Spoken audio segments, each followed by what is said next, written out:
Smooth. How are we doing this week, mate? I'm good, mate. I'm extra chilled after that 30-second intro. How are you doing? That didn't go as good. Doing really well. That didn't go as smooth as I expected, but that's neither here nor there. I think I just wanted to, again, stay consistent with every other week where the intro is a bit fiddly and shit.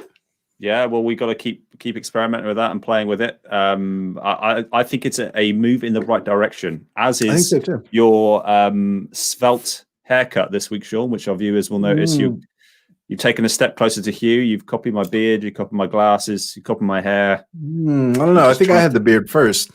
I don't know. I'm not sure. When we first hung out, you didn't have a beard, I don't think. Did you? No, I didn't. I had more of like a stubbly thing going on. Well, I think either way, it looks good on both of us. I think it's the important part. Well summarized and misdirected away. So this week we had decided we were going to watch the Bob Lazar Area 51 and what was it? Area 51. What's my title? It's Area 51 and something in spaceships or spacecraft or something like that. And I'm gonna whilst you fill in, I'll get the exact title now. And there's two things I wanted to bring into the conversation today. The first one is the Bob Lazar Area 51 documentary, which I spoke to my wife about it quite a bit last night. And there's a lot of things that she raised as somebody who's, I guess she doesn't work in science, but she's an engineer, so very science-minded. But she also has, I've learned that she has this fascination with, we've been watching a lot of these alien programs, ancient aliens, and they're all rubbish, but they're just kind of fun to watch. But there was another element that waiver. And have you heard of the Tic Tac in America, the Tic Tac sighting by the military? No? Hugo, can you hear me? I have heard of that. There we go. I think I may have seen. Yeah, I think I may have seen that. I can hear you, mate. Yeah, can you hear me? Yeah. Sorry, I thought it cut out. Yeah, sorry, mate. I think my audio went a bit funny there. Yes, I think I've seen the visual of the Tic Tac. So this is I want to bring this into the conversation at some point. But just for anybody who's watching, I'd highly recommend watching it. Joe Rogan did an interview with both Bob Lazar and also David Fravor. David Fravor is what's fascinating about David Fravor, he was the pilot who was the only pilot that we have a recording of who's intercepted I guess would be UFO. The US government declassified a lot of its alien files, so to speak. So all of its video and information that was confidential, top secret. And one of those items was a video there was data, GPS data. I don't know what the camera was they were using on the plane, but it was some high-tech video of him interacting with this craft. And I think this adds a bit of context to it, but Joe Rogan also interviewed Bob Lazar. And I think in the interview, if you do watch it, there's a lot more context into who Bob Lazar is and how his story comes to pass. Because there was elements that Nick, my wife, was saying, well, why is this the case? And I said, well, from the interview with Joe Rogan, this is why he's doing this, that, and the other. So I think the film missed out some of the context in Bob Lazar watching it the second time. Are you hearing me, Hugo? I thought that the film came out. Yeah, I can hear you absolutely fine, mate. Can you hear me okay? Yeah, I think there's a delay because. Can you hear me okay, Sean? I think there's. Yeah, I can hear you perfectly fine. I think there's a bit of a delay, so we need to be aware of that. Okay, mate. No problem. I'll just finish up what I was going to say about the Bob Lazar because I've got a feeling that he was on Rogan prior to the release, or like it would been. I think the film had been made prior to him going on Rogan with the producer, director, or writer, whoever his name was. I can't remember. But I watched that first before I watched the documentary, which I think really helped. Yeah, I think I did it in that same order as well. When we watched the documentary, I think one of the things that you take away from that documentary, and this was my view, is that Bob Lazar is an extraordinarily credible person who believes everything he says. So my wife had another theory, which I thought was really interesting. I don't think I think she was more of the belief that he believes what he's saying. However, she said, what if he's some sort of agent who worked with top secret clearance, and he knows how to beat a lie detector, and he's so intelligent as a double agent that he's gone public to protect himself, as governments knock people off all the time, which I thought was an interesting conspiracy theory on her part. That's a nice little wormhole. Yeah. Again, difficult to disprove. And that was really how I felt like with the whole documentary in general. But to agree with your initial point, I think it's far more likely the way that he came across, and all of the people that you spoke to in his family that knew him back at school, his wife, his colleagues. There just seems to be a thread of utter consistency in his personality and who he is and what he does. So that's what would make me feel more inclined to like the first hypothesis, which is that he believes what he says. And at the moment, like I put here, it's just the government at the moment and what we've seen can't really disprove him. So that doesn't mean it's correct, but there isn't anything to really disprove him yet, which is fascinating. Well, when I watched well, let me give a summary for anybody who's watching this who hasn't seen the Bob Lazar documentary. So the documentary opens up, and I thought the documentary at times was a bit over the top with some of the style, some of the filler that went into it. At times I thought it was quite good, and at times I thought it was a bit gratuitous. So the filmmaker, Jeremy, I forget his surname, Jeremy something or other, who he was with Bob Lazar in the interview with Joe Rogan. He's a bit of a, what's the word you look for? Hipster, and very much hipster styling in his film. But if you put that aside, he started the film out very well. So whilst he was making this film, which was probably striking a bit of gold for him, the FBI had raided Bob Lazar's house. So the film opens with Bob Lazar texting the filmmaker to say the FBI are here and sending photos of the FBI carrying stuff out. And from there, the film goes into digging into who Bob Lazar is, and just a very quick $2 tour of Bob Lazar's life. Somebody who was very much into rockets. I think he went to MIT. He was recruited by NASA, and NASA recruited him to reverse engineer what he found out to be alien craft. And it wasn't the craft, but it was the propulsion system. And one of the elements I remember in the film, when he saw this propulsion system, according to him, was he would try to put his hand on it, and there was some sort of a force field, like a magnet, that was preventing him from touching it, but he wasn't wearing metal. So his role was to deconstruct that. And what the film doesn't go into detail on, which Joe Rogan does, he ended up doing some things that were a bit questionable to his employer. I believe was taking friends out to an area where he believed that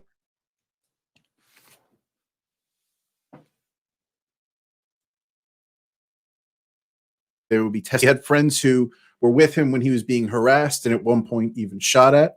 And it was Bob Lazar's view that he needed to go public to protect his identity, because if he's public with this conspiracy theory and he gets killed, that looks really dodgy.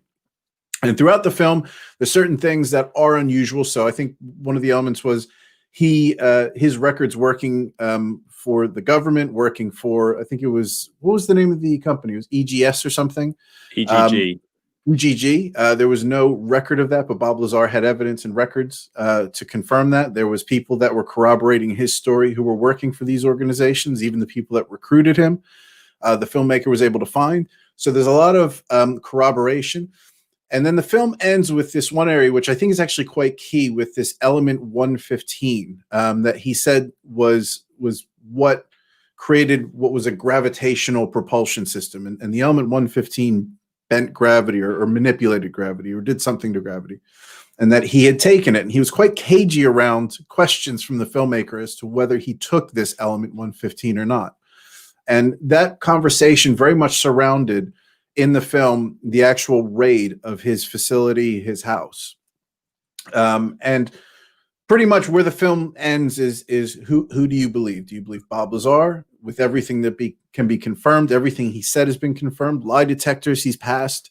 Not only has he passed lie detectors, he's openly done hypnosis. So there's a lot of interesting. He's a compelling individual. Would you say that's a fair summary of the documentary? Yeah, I think it's very fair. I'm glad you brought up the kind of hipster. I don't know the guy's role. Sorry. So he's like the director, writer. He's the journalist that kind of got Bob Lazar to come forward.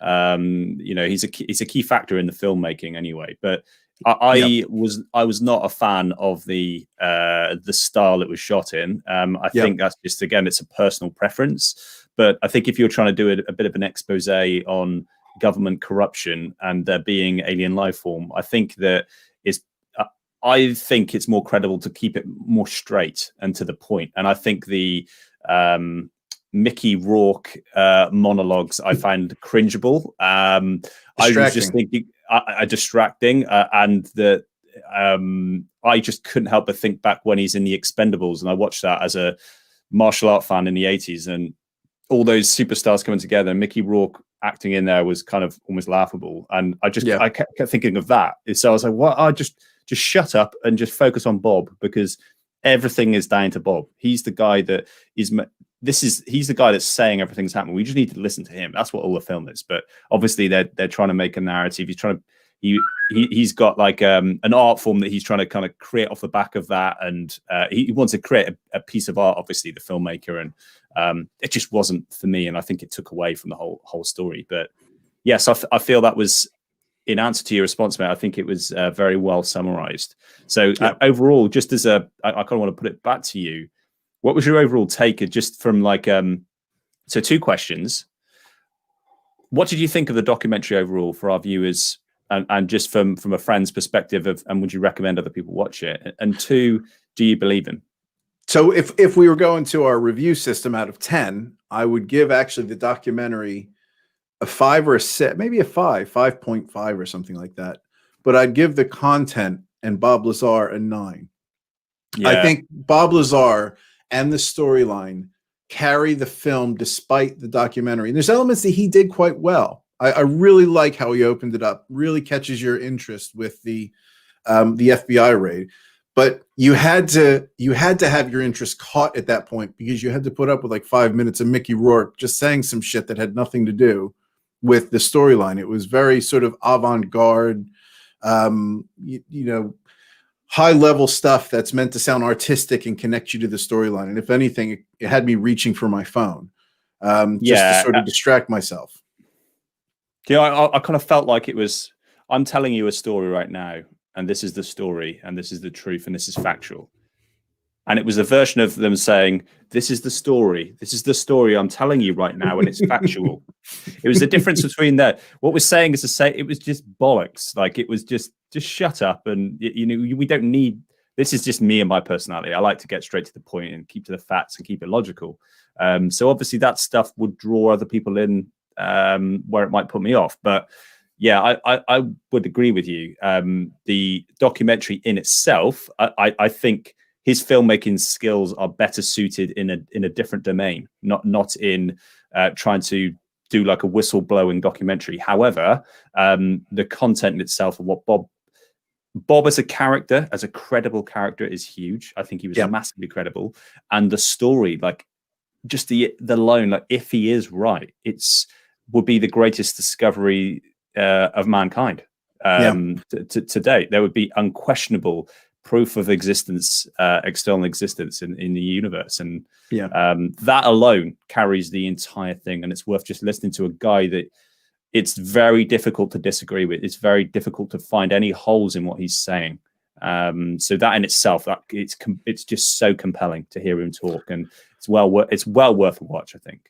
Yeah, I agree, and I think when you look at the style of film, and I think there's things that we have to give him credit for, pulling together this film, getting the context involved that he got, getting Bob Lazar to connect to him and to trust him. Absolutely. I think he deserves a ton of credit for that. Definitely. I think those elements, those filler elements, were a disservice to the film, because if anything, it made it look more conspiratorial. And I think when you're making a film like that for Bob Lazar's purposes, you want it to not look left-wing and fringe. You want it to look very black and white, and almost like the film JFK. You just want it to look like somebody's coming in and giving you a compelling argument. Yeah. Louis Theroux would have done a hell of a job with Bob Lazar, I think. Somebody Great who's very suggestion. good at it. Yeah. But my view on, if we just sort of jump ahead, because I do want to eventually tie this into the David Fravor Tic Tac Intercept interview with Lex Friedman and Joe Rogan, his experience. But when I finished watching the film, I don't believe necessarily, because where I struggle with his story, and it's not with him. I think he believes everything he said. He may have worked with too many chemicals or something, but I don't think he's seen an alien ship, but I think he's done something a bit dodgy when it comes to where he was working, what technologies he was working in, because he could link together that element 115. I might be getting that wrong. I think it is element 115. Yeah, And he was cagey about having taken that. He wouldn't answer that question. Did you take some? Do you have element 115? And if there's an element that if there's material that he's taken working in a place where, let's say, there is hazardous materials, and he has something the FBI can't find, to me, that was more likely the reason why he was being harassed by the government than him having seen UFOs. And this goes back to the rule of thumb when we talk about, is it a conspiracy theory or not? And the first hurdle you have to clear is, are there a lot of people that have to have knowledge of this? And if so, why is only one person speaking up? Because it's really hard to keep somebody quiet, especially to the scale of UFOs or aliens or something that's transformative for society. Now, that doesn't mean, and this is what links to the David Fravor thing, we have credible evidence that there may be something out there that we don't understand. But I think Bob Lazar having seen a UFO, for me, is unlikely, because he's the only one who's come forward with anything remotely like that. And I just can't see, if you have 1,000 people working there, I can't see only one person deciding this is something that's important for humanity to know about. Yeah, well, I think this is going to make for a really interesting conversation, mate, because I believe him. And he actually is like, well, I guess I fucking believe in aliens now. And I wasn't in that position. Well, no, it wasn't like I wasn't in that position, but I don't, I wouldn't have, I would have taken some convincing, I think. And I was, I believe that the US are working on this, but I believe what he's saying. And I believe what he says. And that was massive for me, because as someone, I'm a very logical black and white type of person, generally speaking, and I don't like to follow conspiracies and that type of thing. I remember he answered this question to Rogan, because Rogan put it to him, and he is the reason that people don't do this, because they have attempted, or in his dialogue, because we've got to acknowledge this from the outset, this is an agenda-driven documentary. So there is only one side to this, and that doesn't suggest that the director has not tried to reach out and get people to come out on the other side. I don't know any of that, but all I know is it's pitched in a way that is to side with Bob. So we got to acknowledge that. But I lost my trail of thought now, where I was going with it. Well, I think you were going down that road of, you're not somebody who normally believes in conspiracy theories, and I think you were responding to my yes. Yeah, so I believe Rogan mentioned this, and I haven't rewatched that. So I watched that months ago, a long time ago, and because of what happened to Bob and his treatment, and they basically tried to, they discredited the university stuff. It's dicey as hell. Like what they tried to do with discrediting that, and actually there's no evidence for it from the university perspective. However, because of the time and what he captured and people around him and newspaper articles, and can you go into that a bit, if anybody watching hasn't seen the documentary yet? Can I go into it? Yeah, sure. So one of the things that they did when Bob was kind of, when he came forward and they found out it was him, and they then according to him, they tried to kind of ruin him. There was an example where he was driving on a freeway, and his tires were shot out. And again, I think that's a gray area. I don't think you can say categorically that was the government, they're going to try and kill me. I think it is America. I've got to just wash that side, because that could happen. So and I I don't think that's I think that's explainable. However, he worked at Los Alamos, and they then discredited that and said he didn't work there. And he went to Caltech and MIT, and the government actually, in my own opinion, exposed themselves here. So Bob Lazar at the moment hasn't been discredited. We can't find where he's making a lie in his evidence for that. However, the government are proving that he didn't, well, have stated he didn't go to those universities or work at Los Alamos. However, there were phone book proof that he was there. So his name is in a phone book, and they show that footage. And there's also a news article with his picture on it, and it's clearly him with his glasses in his face and mentioning his name as at the university.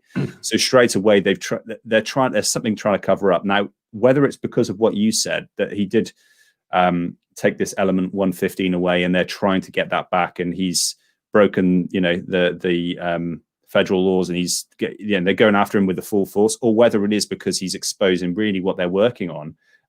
We, as a viewer, we don't know 100% what's going on behind that. All we know is the government, it appears there's evidence in front of us there that he went there. There's anecdotal evidence of people that knew Bob when he was there. He's saying he's went there. He said, well, how did I get a job at Los Alamos? I couldn't have got a job there from high school.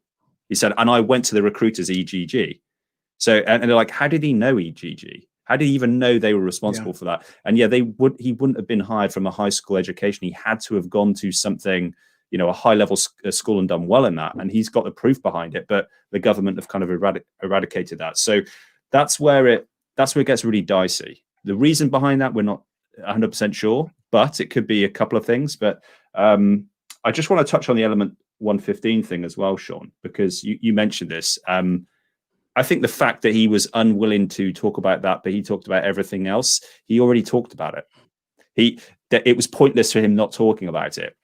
He could have just by the sheer fact, we're not going to go into that.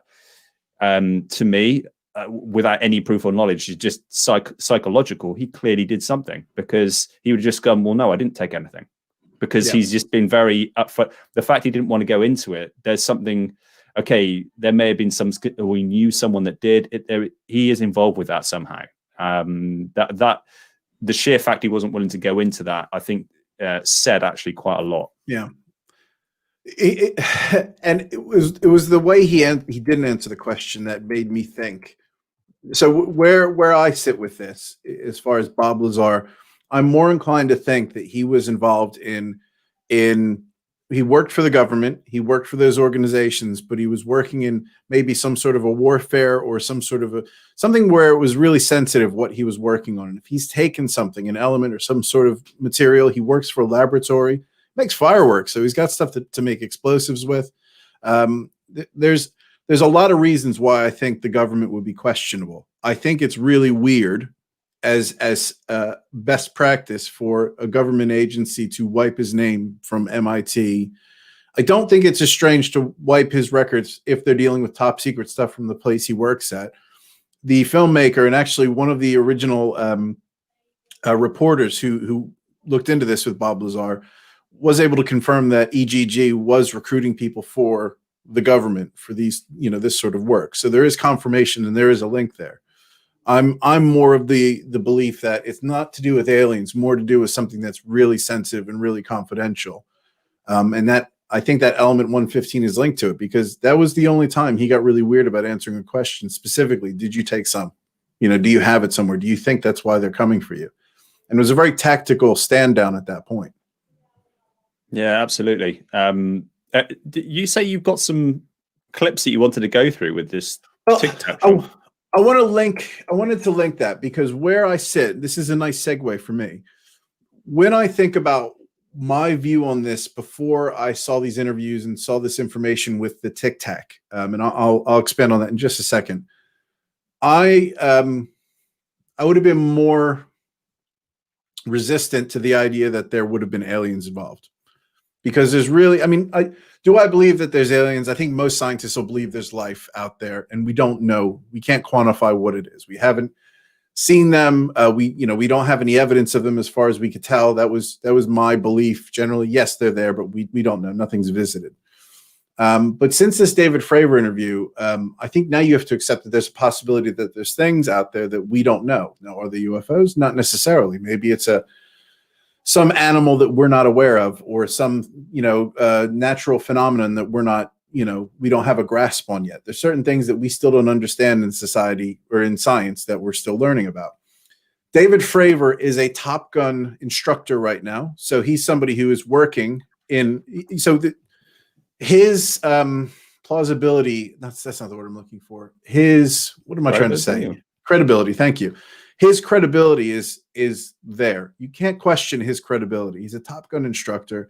He the intercept with the Tic Tac. So the Tic Tac being an alien spacecraft, or we say alien. I don't want to use that term because we don't know what it is. It's a UFO, is what it is. Yeah, the UFO. So fine object.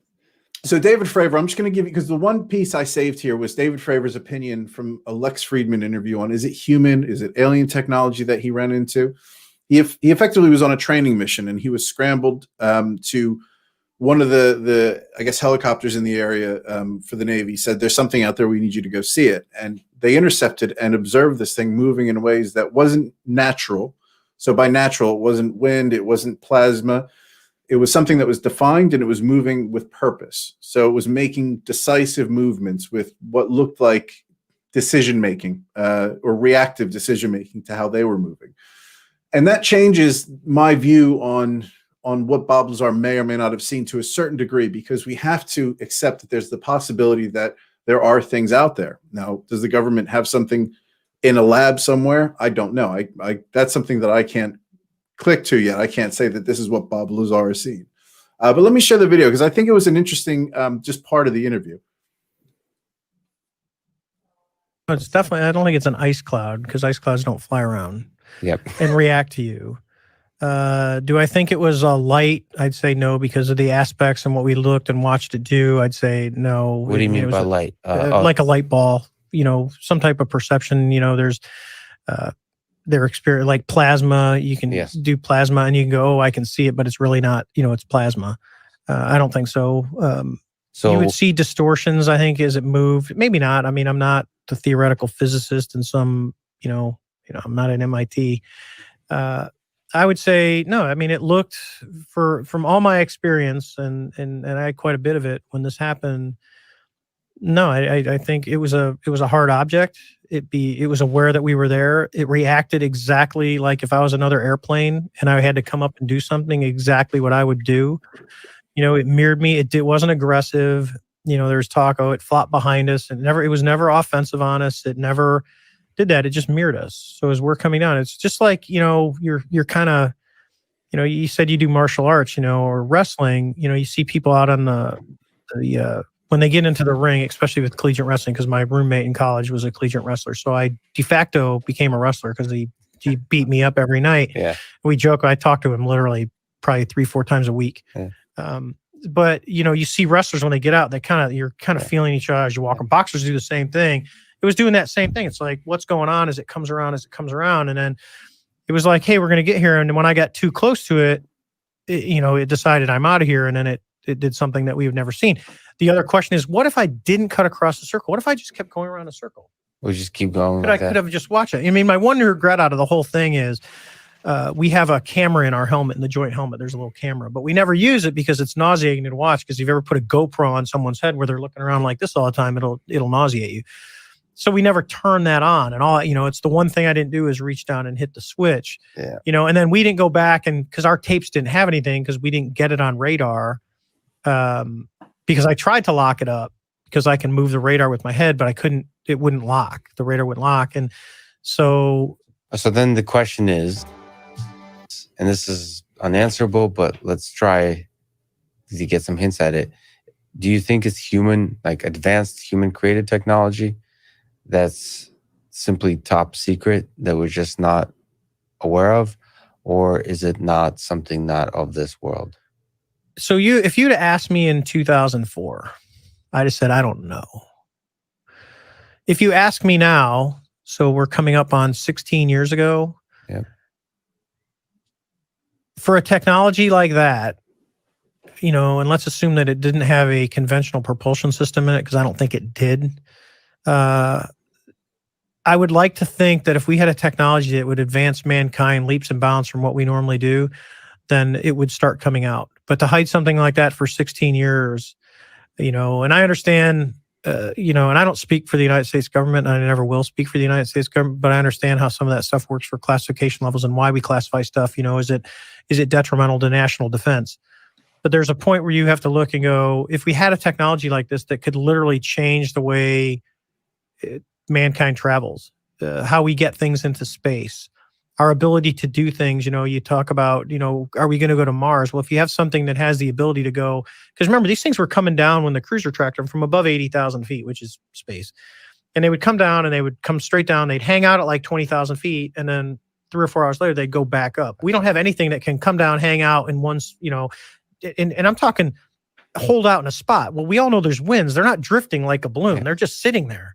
And then they would go back up. And they tracked up to when I talked to the controller, he's like, we've seen up to 10 of these things. There's other guys, and it was raining and all this other. Let's just say they tracked groups of these things coming down, hanging out, and going up. So it's not just propulsion and the way it moves, it's also fuel. It's everything. It's so the whole. So that, have you seen that before, Mick? No, I've not. That was great. So I'll put the link in the description. I highly recommend this and the interview with Joe Rogan. Actually, I think Joe Rogan I really am a fan of Lex Friedman. I don't know if you've ever watched Lex. Only on Rogan. He's got a podcast and he's got some really good guests on, and he's doing a hell of a job. Joe Rogan, when he interviews David Fravor, I think that's more of an interesting interview than this one. But that was the best bit out of the 2 interviews, where he gives his opinion. And that really, I remembered that when I was watching the Bob Lazar documentary last night for a second time, because he made the point that if we had something that was that transformative, we would have seen some sort, because it's so different. It's so unlike any propulsion system we have. And he says at one point, the way our propulsion systems work, it's sort of a punch and a move. It's an action reaction piece. Yeah. Whereas he said this was more being pulled. Now, that interestingly links together with some of what Bob Lazar was saying as far as how the ship moves, belly up. So belly up and gravitational beam forward or whatever, and it would displace and be pulled forward. But the fact that we haven't seen anything in any technology that's even come close to mirroring that, nothing even military use, tells me that we either, if we have something, we haven't figured it out to where we can even manufacture it or use it, or we don't have anything. So I think that's an interesting point to the side that maybe we don't have something. It's you're in agreement that it's of a different world. Is that what you mean? Not that it's from. So Bob Lazar, I think, may not have seen it in an alien spacecraft. I think he's making the point, and there's a few points I want to raise with what David Fravor was saying. But one of the points that links to the documentary is, if we had a spacecraft, we probably would have seen some application in the last 20, 30, 40 years from that spacecraft in commercial aviation, in military applications. Agreed. Yeah, we don't see anything with that. No. On the other side of the coin, though, this is somebody who is now a Top Gun instructor, somebody who understands avionics, somebody who understands flight and fuel consumption and, maneuvering. I thought it was fascinating that he looked at that object as something that was moving in a way that wasn't like the wind. It was something that was measuring him up, like his analogy of the boxer, 2 boxers eyeing each other up, was fascinating, because he's somebody who trains people how to go into combat. So he understands the maneuvers, no matter what world you're from. The maneuvers are the maneuvers, how you move in contrast to somebody else.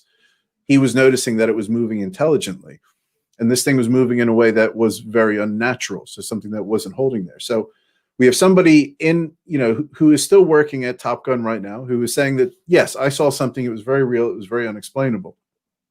However, I don't think there's anything the government has right now. I think there's been phenomenon that's witnessed, but I don't think there's stuff that we have right now from that phenomenon. Okay, right. So he would therefore not believe Bob's story, or I don't know if he's even seen it. I didn't go through either of those podcasts to know that, but he's not. He's suggesting that there isn't something in the U.S. government's possession. I think that was what he was insinuating. I think he has referenced in the Joe Rogan interview Bob Lazar as somebody who's a really interesting character, who's very plausible in what he says. I'm inclined to believe that there's something there, but that we don't have something from them. I just don't buy that we have an alien spacecraft somewhere, and tens of thousands of government employees have seen it, and Bob Lazar is the only person who said anything about it, and we don't have any applications in real life from this piece of technology we've had for 30 or 40 years. Okay. So yeah, I still sit on the side that I think I believe what he says, and I made some notes straight off the bat because his original interview really struck a chord with me because I mean all of his interviews did, to be honest. Even incredible podcast. He's so compelling. He seems so genuine. He's an introvert. He's someone that he doesn't want to be in the limelight. He doesn't. What came across is that he's not like, if it were the filmmaker making these type of claims, I'd feel very different. And actually, if it was the what was the guy's name? Who's the other guy? George Knapp. George Knapp. So if it was him, again, someone that's just very clearly comfortable speaking, he's on radio and TV, and if he was coming forward with claims, I'd be like, okay, I'm not sure we can believe this guy. But it was just the way he seemed so unassuming, and he didn't want to be there. And he was like, I'm reluctant to do all this stuff. I don't want to be putting this forward. But in his original interview, they said the reason for it was, I feel it's a crime against the American people, and it's a crime against the scientific community that we don't spread this out there to try and investigate really what is going on. With the scientific community and the American people have a right to understand what's going on here. And I just thought that was I really believed him when he said that. That doesn't make it true. But nevertheless, I believed him. And his motivation in all this kind of came through the entire documentary. He doesn't appear to be someone, and he verbalizes it, and I believe him, that wants to be involved with any of this stuff, and he's not sure that he would have come forward with it having now known the crap that he's had to deal with as a result. But he then came forward on camera with his face being shown out of fear that he was something would happen to him. He said that he was threatened, and his wife was threatened against his life, and he wanted to use it as insurance. Yeah. So then it was like, okay, that's I kind of believed him as a result of that. So I actually just is something there or not? The answer is I don't know. But what I do know is I cannot help but believe so far everything that he has said on camera. I believe everything, and until I see counter evidence of that, I'm kind of inclined to lean towards everything he's saying, because I have no reason not to. And it's just more the other side of it. The government have been more shady and grey and despicable in their actions, to make me think that actually they're not someone that I'm kind of trusting in this whole discussion, this debate. And there's a lot of context we're missing from that debate as well. Yeah, that is fair. That is fair. And I think when for me, again, it goes back to the element 115. He has something he shouldn't have, is what I believe. If we take aliens out of the picture, he has something he shouldn't have, because he didn't want to discuss having something that the filmmaker believed. He may or may, again, to his credit, he didn't actually say he did or didn't do it. He may have been involved with the extraction of it in some way, or know of someone that has. So I think would be unfair to state that that's the case. So I'm curious, element 115, if I Googled element 115, I get moscovium. So I'm going to probably share my screen here, because I think it's worth us digging into what is it? Synthetic chemical element, atomic number 115. It was first synthesized in 2003 by a joint team of Russian and American scientists. Moscovium is extremely radioactive element. It's the most stable known isotope, moscovium-290. has a half-life of 0.65 seconds. So is that it there, Sean? I don't know. That's what I want to find out. Because it says there atomic number one references to one. Oh yeah, fictional conspiracy elements to. Oh wait, where'd you see that? Yeah, if you click off that, the top line, element 1115 redirects here for fictional and conspiracy references to element 1113. See. Where you see the top line, the very top line. Very top. Oh, here. Yeah. Redirects for fictional. Oh, let's go with the science fiction. I'm just going to search Bob Lazar. Again, I thought this was inconclusive as well, mate, because they basically the film, the person behind the filmmaking went to all these different physicists and the science community around the world to see if they knew anything about element 115, and what the result off the back of that was that it's possible, was the summary in all of that. It's not, it's plausible and it's possible. There was no proof of it, but there was enough in it that it could be possible. So again, I couldn't really draw any conclusions from that. But we have a tie-in how stuff works. And this for me, if anything, tells me that there's a lot more to this story that is not alien related. And it's an extremely radioactive element. If, let's say, you've stolen something in employment with the US government in a top secret capacity, and you've stolen a highly radioactive element, that's going to raise some interest. I'm not convinced that's it, Sean. I'm not convinced that's it. I think it redirects there. Because then here on how stuff works, does element 115 moscovium have anything to do with powering alien ships? So element 115 is an enigma of sorts. It was only added to the periodic table in 2016, yet for decades it has attracted extra attention because of its supposed connection to extraterrestrial technology and alien life forms. Element 115 or moscovium is a man-made super heavy element that has 100. Okay, we got some science gist. Gates says that element 115 is an extremely rare element that's made one atom at a time in particle accelerators. It exists for just a fraction of a second before it decays into another element. It is special because it is near a predicted island of stability where some super heavy nuclei might have much longer lifetimes. Instead, for living for less than a second, they could exist for minutes, days, or even years. That is long enough that we might be able to use them for practical applications. So this is probably linking into more of that stabilized element 115 that the filmmaker was saying Bob may have. Right. Yeah. Okay. To make this element, the scientists accelerated. I don't want to go into the process because that doesn't necessarily address the question we're asking. No, I think you're right there, mate. I think it is linked. My apologies. That's okay. Phone number repeat. I just want to see if there's any information. The alien connection. Element 115 was only discovered in 2003, but it may sound familiar because the name has been around for decades in connection with UFOs, aliens, and other related phenomena.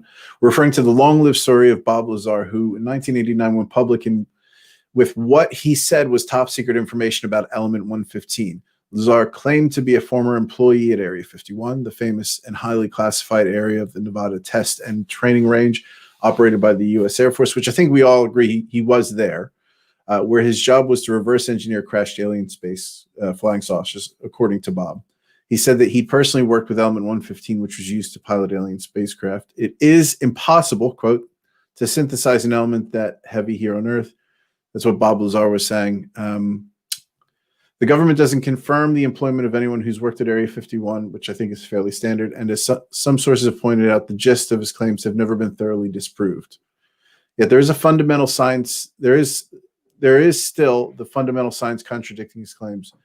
No, there is no connection between this discovery and the claims that Bob Lazar says Gates. Presently, all the created atoms of element 115 have decayed way too fast for it to be used as fuel with UFOs. I don't know if I just want to see if there's any connection with its stability or what danger it has. Editor's notes. After the story was published, we heard from Jeremy Kenyon. Okay, that is such a hipster name. That's the filmmaker, Jeremy Corbell.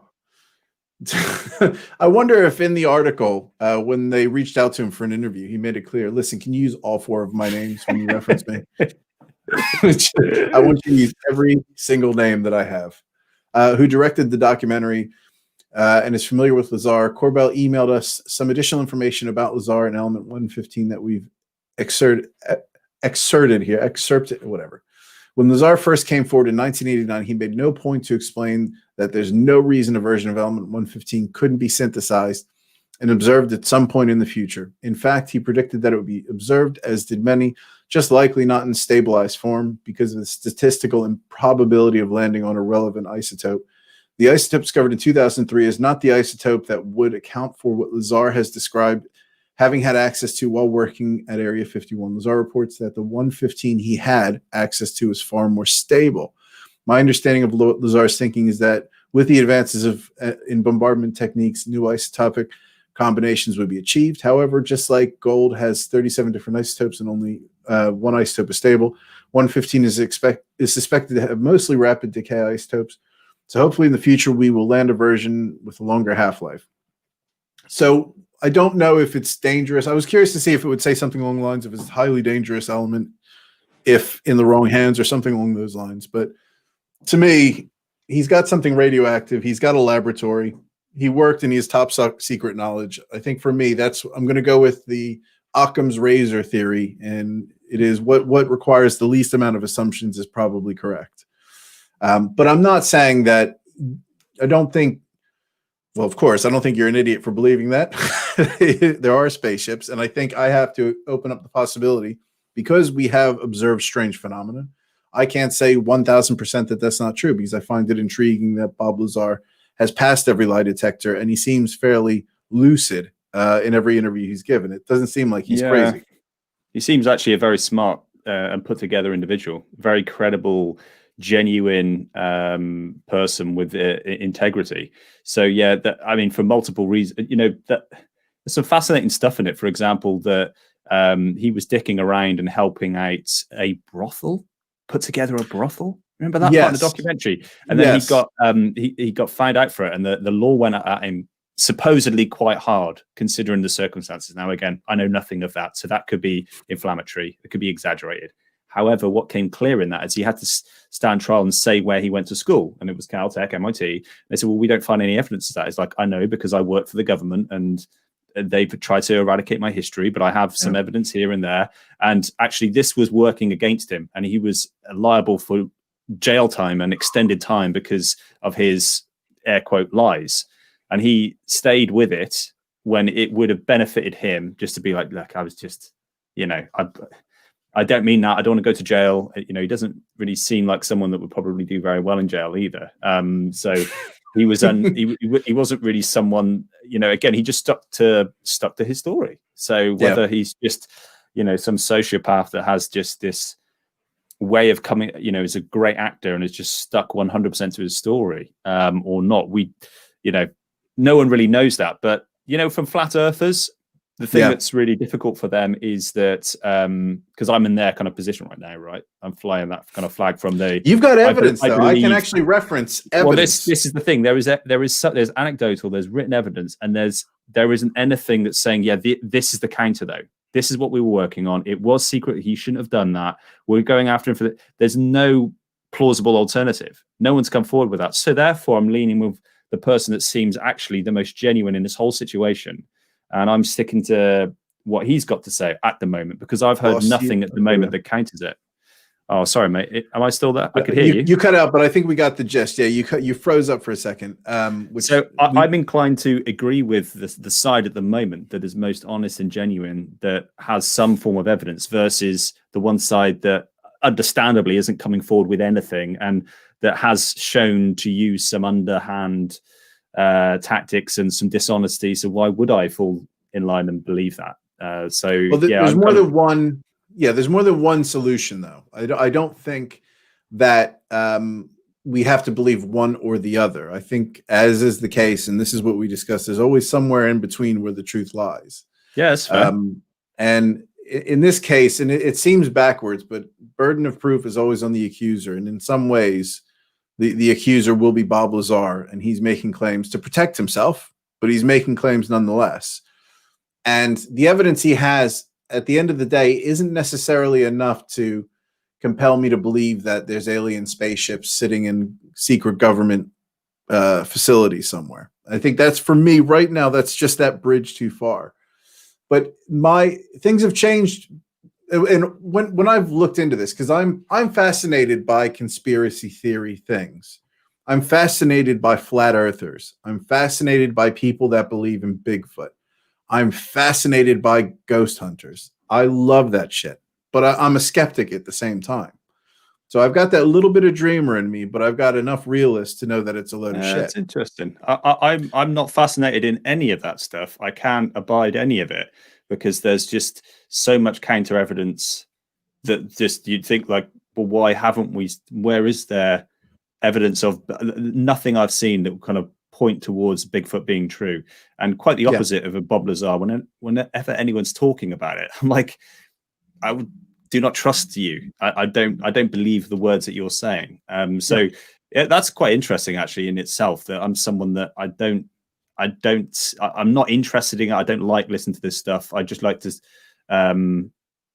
I like to look at the kind of factual side of it where I can. But understandably, this is mainly anecdotal, what I'm listening to, but it just seemed very different from what I've heard from anyone else in that sphere, like the Loch Ness Monster, Bigfoot, etc. But this to me, it's not about the actual. UFOs are different because I think that has a society-changing paradigm to it, if true, and science helps fuel this theory of alien life by not being able to disprove it. Whereas science can actually go in and disprove ghosts because they don't follow the rules of physics. And for a long time, the idea of aliens having visited, not aliens existing, was really far-fetched because we hadn't heard any signals from anywhere else. And the idea that we've only found life, right now our understanding of life is changing. I think we've even found some evidence of life on an asteroid. But our evidence of life has evolved quite substantially because at one point, what I understood, we're still governed by the laws of physics, and that includes the speed of light. And we, as far as we can ascertain, there's no planets that can even facilitate life within something like 120 light years away, which is supposed to be relatively close from a galaxy perspective. And 120 light years. I mean, have you ever looked up what a light year actually is? I think a long time ago. I couldn't read up anything now. I know that it's a long, long way away. So I'm going to explain this for the viewers. You may already know what this is, and I'm going to give you I'm not a scientist explanation, but I think it's a fairly good explanation. So the speed of light is let's confirm what the speed of light is first. So I should be able to find. Ooh, hey Google, what is the speed of light? The speed of light is 299,792,458 meters per second. Can't hear that. It's just very okay. So it's actually, that's because I have the mic pointed at me, not behind. It's behind the mic. So what is the speed of light in mph? Let's say miles per hour. So it's 670 million and a half miles per hour is the speed of light. Yeah. So to get somewhere in 1 light year, you have to go at that speed for 1 calendar Earth year, and that is a light year. So you have to go 670 million miles an hour for 120 years to get to what we think. I don't know if that's the closest. That's in unbelievable, isn't it? You cannot fathom that. It is unfathomable. Yeah. And to think that somebody or something, this was originally the thinking, and this is why that David Fravor interview and that the evidence released by the U.S. government is so compelling to me, because my view before I saw that was, why is somebody going to travel that far for that long to see what at the end of the day is a parasite or an amoeba to another? If somebody can travel that far across the galaxy, why are we so important that they're coming here to see us? There's my wife was saying, and I have to take this on board, there's an element of arrogance in humanity. This was her view, that we believe that anybody is coming to visit us or even cares about us. I'm not 100% on board, but I think I have to take that opinion. You know, I have to sort of accept that is a reasonable thing to think, that we aren't that important, that somebody really cares that much to send a drone in to see us or to spend time interacting with us. We are just babies in this galaxy, in this realm of existence. We've only been around for how long have people been around for? This is really showing my lack of science chops. Again, I wouldn't know, mate. I'd just be guessing. Google, how long have people been on Earth? The thing is, the stuff that we're talking about here is beyond the realm of possibility. So it eradicates all discussion because we can't fathom, you know, like, okay, so what I thought was quite interesting with this, I thought Bob made a really interesting point that throughout was that people just focus on the detail. He's like, yeah, but he said this, or there was this little thing in his history of life that what's the answer to this? Like, for example, it might be, in this case, one example is element 115. Like, what is that? Does it exist? And that might be was like, no, hang on a minute. Like, if you just step back at everything he said so far, there's some huge chunks that haven't been disproved, that it's kind of, you know, you don't need to go in all the minutiae because there's enough kind of question marks over what he's put forward, as far as like, he seems that he's got some legitimate claims there that haven't been disproven right now, and yet people are focused on the minutiae of these little things.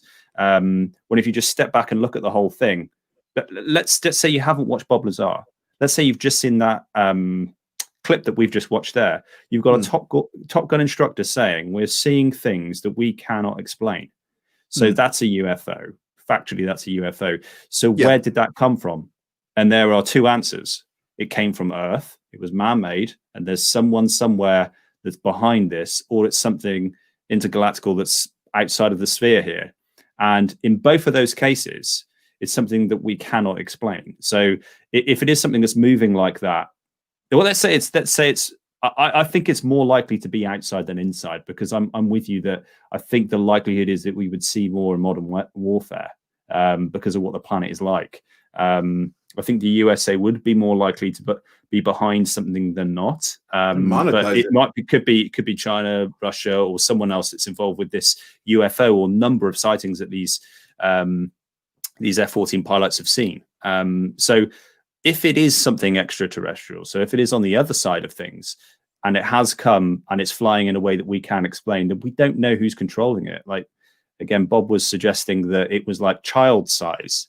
So these are different beings. There's different mechanics. There'll be different wants, needs, desires, different life, lifespans, purpose. It just goes across the unexplainable. So we can't rationalize any of that.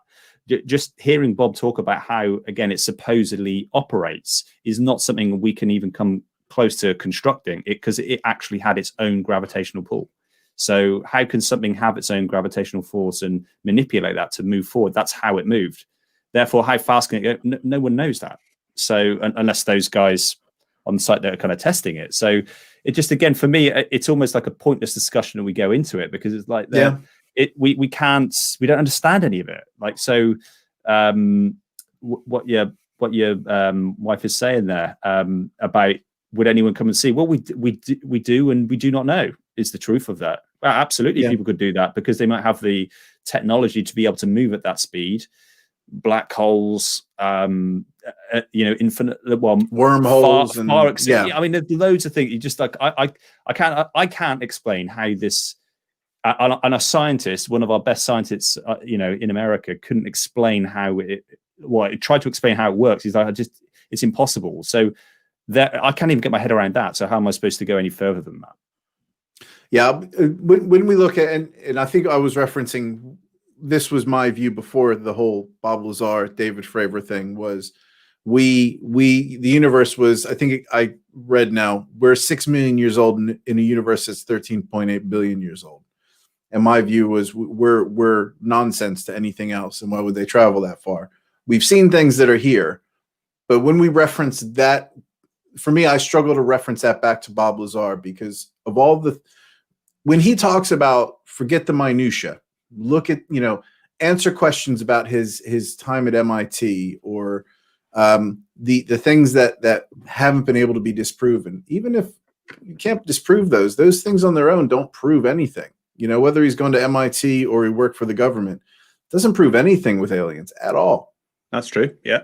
And that's where I have to, I'm not saying I'm, if you were to ask me to would I say 100% there's, he hasn't seen an alien spacecraft, I'd say no. I'd say it's more like 93% he hasn't, if I were just to chuck out fuzzy numbers to give my opinion. But I think it's unlikely that he's seen that. I think it's highly likely he's been involved in some real top secret experimental stuff. And he's had a nasty breakup with the US government.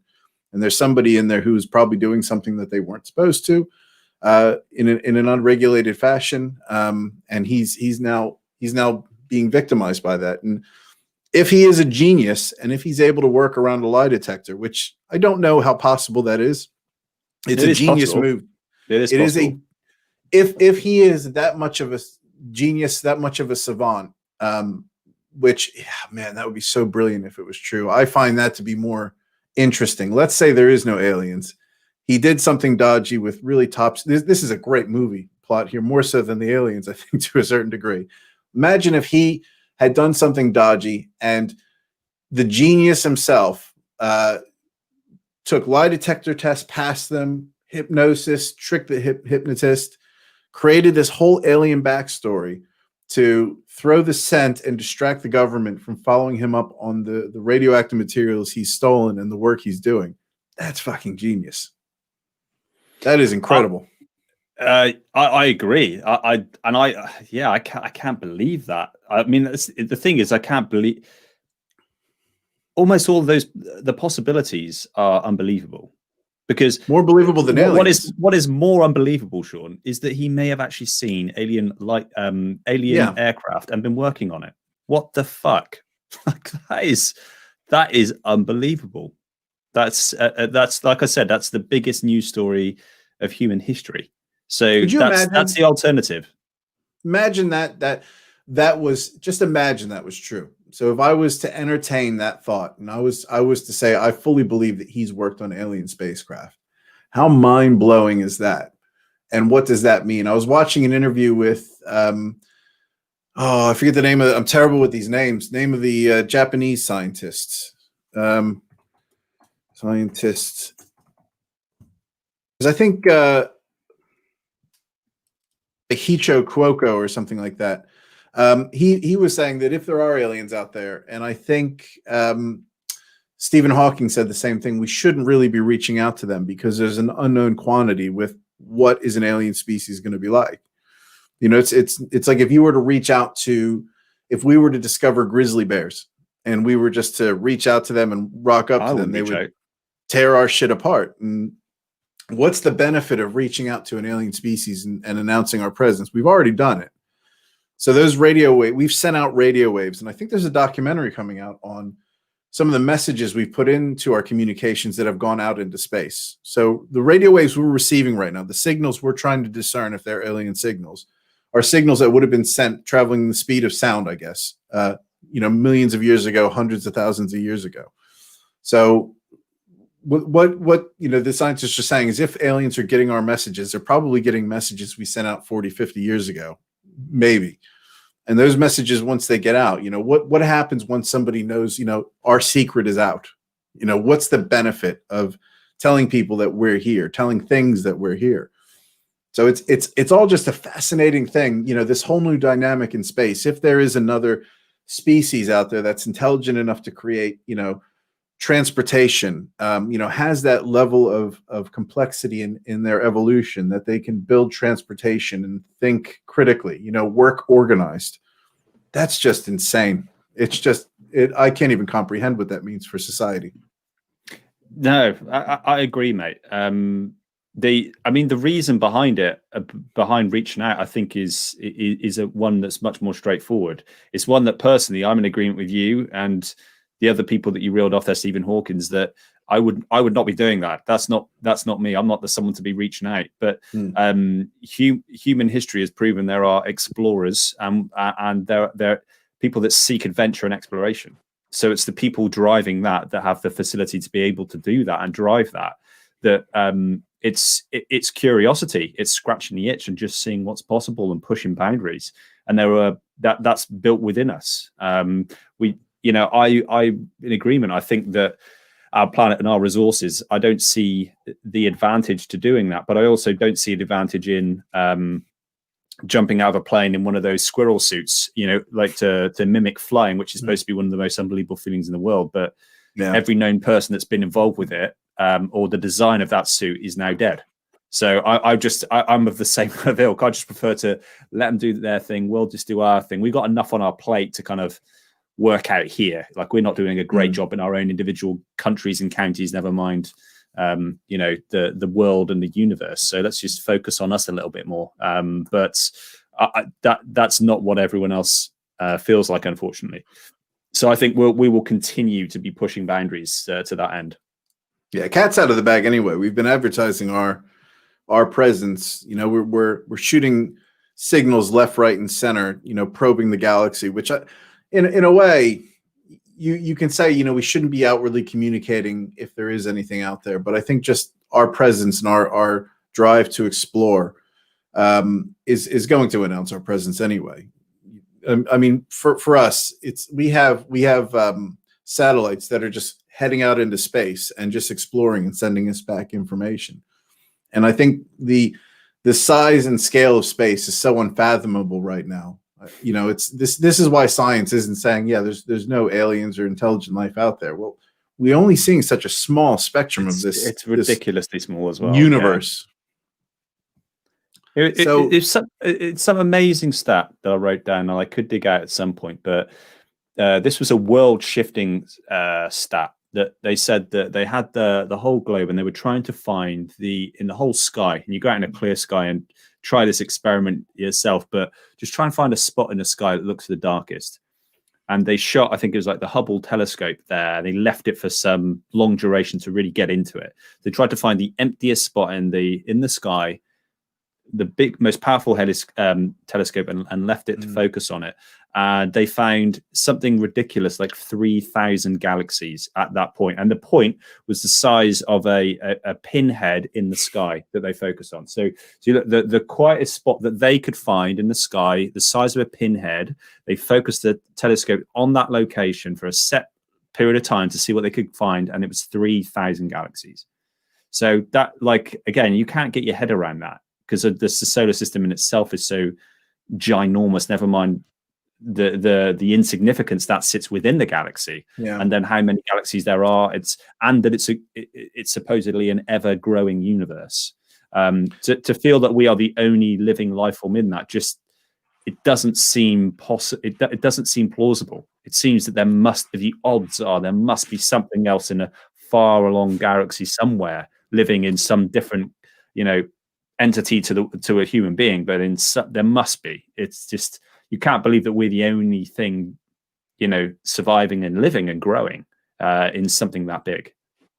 It makes you, and this is why I can see why people question why something would even bother visiting us, given the size and scale and how small we are. So it's almost as if I guess you could equate it to an amoeba being observed by a human being. Most human beings could give a shit about amoebas, don't see them, and doesn't really impact their day-to-day life or doesn't impact society as such. But you have those small percentage of scientists that are investigating that. And it's that, and I keep going back to that David Fravor interview. That really does, for me, that's more interesting. I want to know more about that thing, because there's data there that says there was something moving in a way that wasn't natural. What is it? That's for me where I don't want to necessarily dig into what Bob Lazar knows, because I think there's risk there. I want to dig into the data that's black and white and see I'm with you on that. What is that? That's what I want to know. And it's crazy that the U.S. government, the people working there are like, yeah, we've seen these things. We don't know what they are. We've seen them, and we can't comment. They're UFOs, and people who've flown with them are saying, they're not. It's not plasma.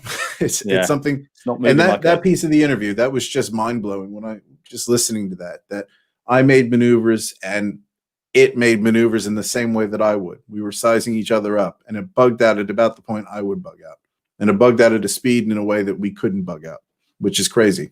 Isn't that crazy? Yeah, But amazing. have they figured? I mean, fascinating stuff. Yeah.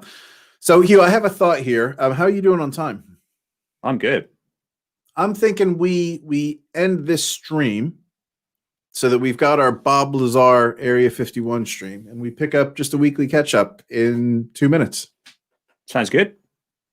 So I'm going to log off. I will send you a new link to everybody who is watching or who is watching. Thanks for tuning in to our Bob Lazar. Please catch us up on the next stream, which will be in about a minute's time.